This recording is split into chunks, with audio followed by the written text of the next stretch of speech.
Hey everybody, it's Eric with Bug Clarity at 40K. I know it's been a couple weeks since I made a video, but just life got in the way, unfortunately. A lot of new subscribers to the channel and a ton of views on the last two videos, which is awesome. If you guys keep watching, and I'll keep putting out the content for the GSC. So I managed actually to play some games last night with some buddies for practice for an event that's coming up in April 9th and 10th. It's the Battle to End Alzheimer's in Westminster, Maryland at Tables and Towers. Right now it's looking about 70 players are signed up, and if anyone's near the Maryland area or wants to come fly out to play in a really awesome venue, just check out Tables and Towers website. The store is amazing. Feel free to sign up. I mean, I think they can go up to over 100 players. They're still selling tickets. And then also, if you can't make it, but you want to donate to a good cause, everything's for charity, for Alzheimer's research.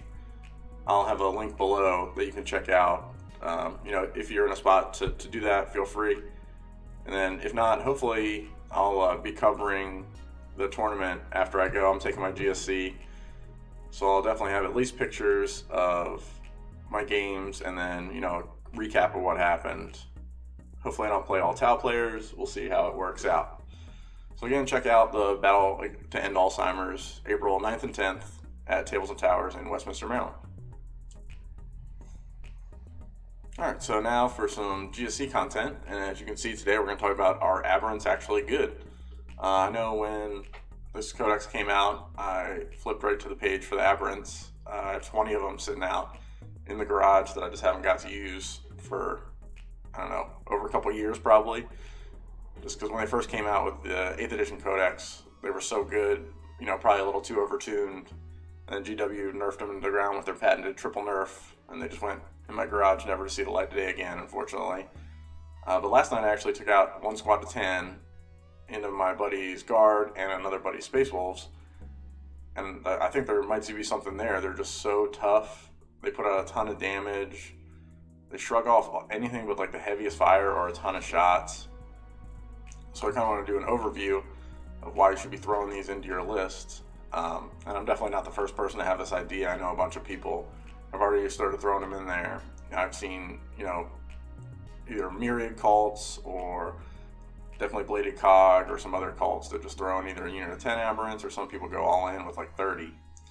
I just played with the 10 last night. It's 300 points, which is a big sink into your army list. I just think more than that, unless you're going to play that bladed cog list, is kind of a too much points investment. But I'll kind of talk about how I played him last night. But first, let's go over the overview of the unit. For 300 points for the 10 models, you're getting a T5 body with 3 wounds, a 5-up regular save, and -1 damage. You do still get that cool 2 attacks with strength 8, AP2, flat 3 damage, which is awesome, especially now against like custodies and stuff.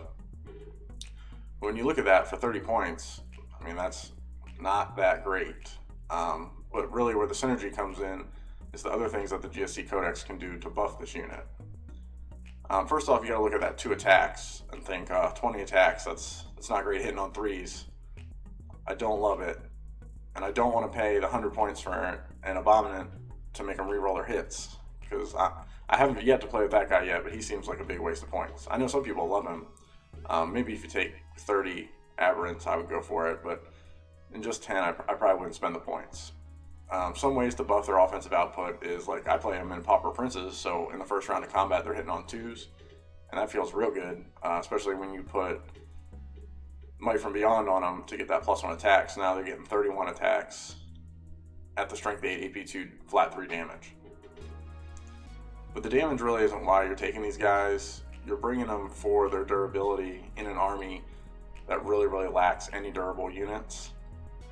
So the T5 3 wounds, -1 damage is tough. They're basically never going to save because they have a 5-up save, unless they're in cover and you use a strat on them. But they also have a strat for 2 CP if you have over 5 models, or 1 CP if you have 5 or less, I believe. That basically gives them transhuman. You can only win them on a 4-up.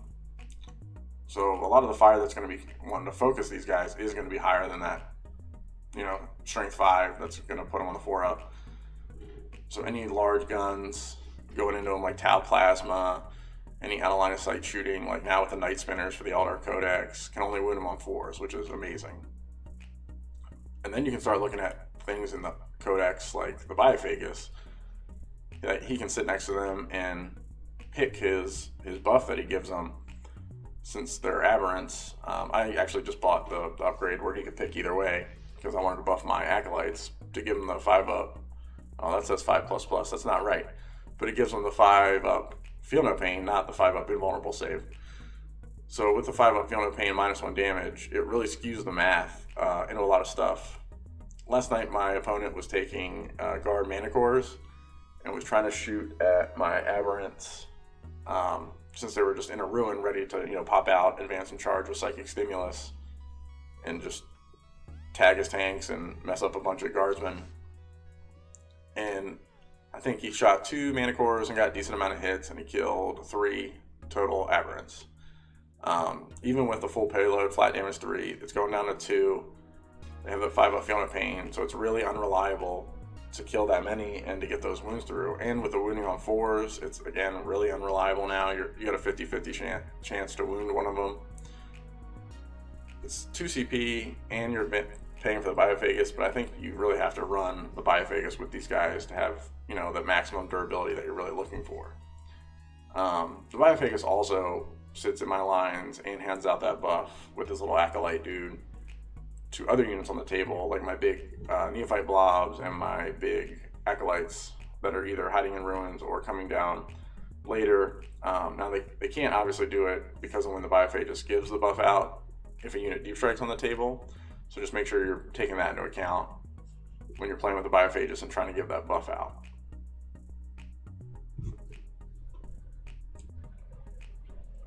So as I mentioned, I ran my list of Pauper Princes last night with just the 10 Aberrants and the Biophagus, and the +1 to hit was amazing on them, just to buff their offensive output. And I know they don't get an invulnerable save this way as they could in Bladed Cog to get the 5-up invuln save with spending the 2 CP per unit, but the rest of my army gets that 5-up invuln save as far as my big Neophyte Blobs and my Acolytes and anything that's around my Primus. Now the downside for this for me last night was I didn't take a Nexos because I threw in an Icon Ward instead to try and bring back those big units of Neophytes that were kind of holding my backfield objectives and pushing up as my second wave.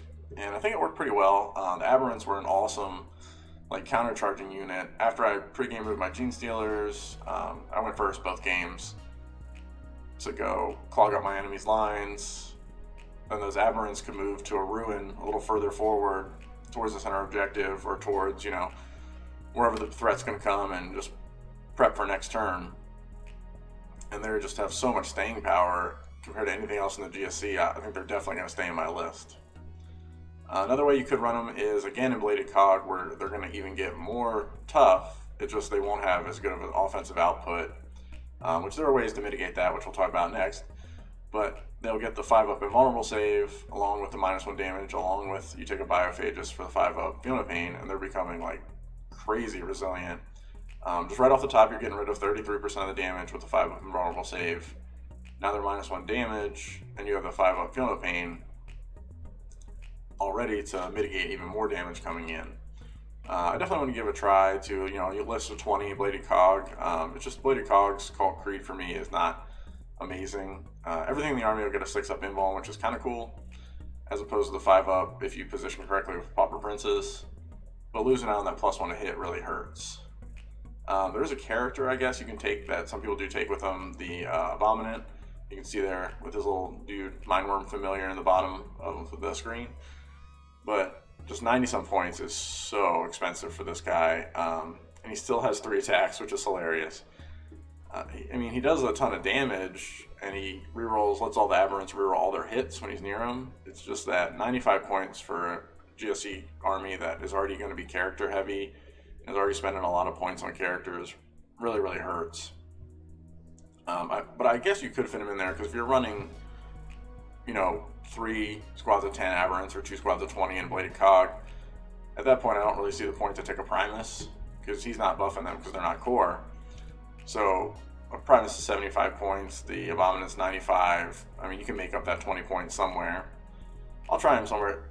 at some point because he's such a cool model on a Bladed Cog list, but I just don't think he's going to make it to my tournament lists.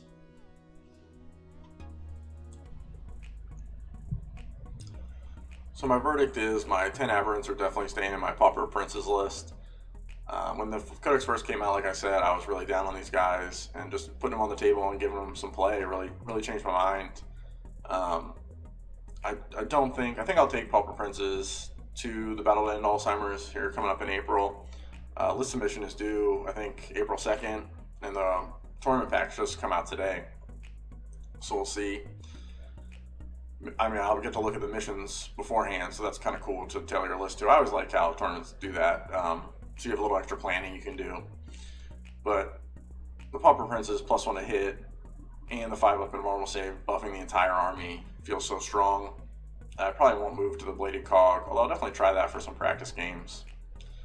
I'm also really excited about the Tyranid Codex. It looks buck wild, I guess, is the words that I'll use, especially if Crusher Stampede stays around. Although I've heard rumors that it's going to go away, which is probably best for the game as far as balance. Although Harlequins don't seem super balanced, especially after what we saw from Adepticon, so I say just let everything be broken.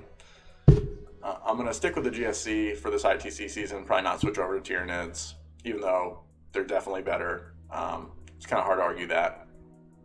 I just want to see, how high I can get with GSC. I had just the one tournament in February, and now I'm going to be moving into playing more tournaments hot and heavy. As far as I guess it's a major for the Battle to End Alzheimer's now, just for the number of people.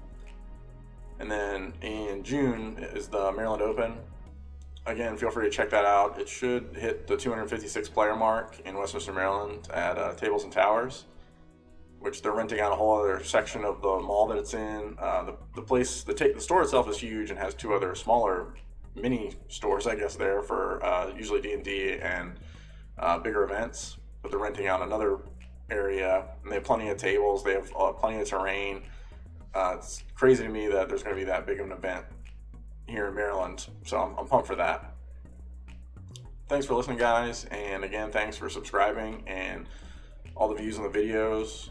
I just started, filming this stuff just because I like GSC and wanted to see how well I could do this ITC season with them, and if I can share some of that knowledge with all of you, it'll make it worth it, and hopefully we can topple the Tau and now the Harlequins together and make GSC an army that's feared.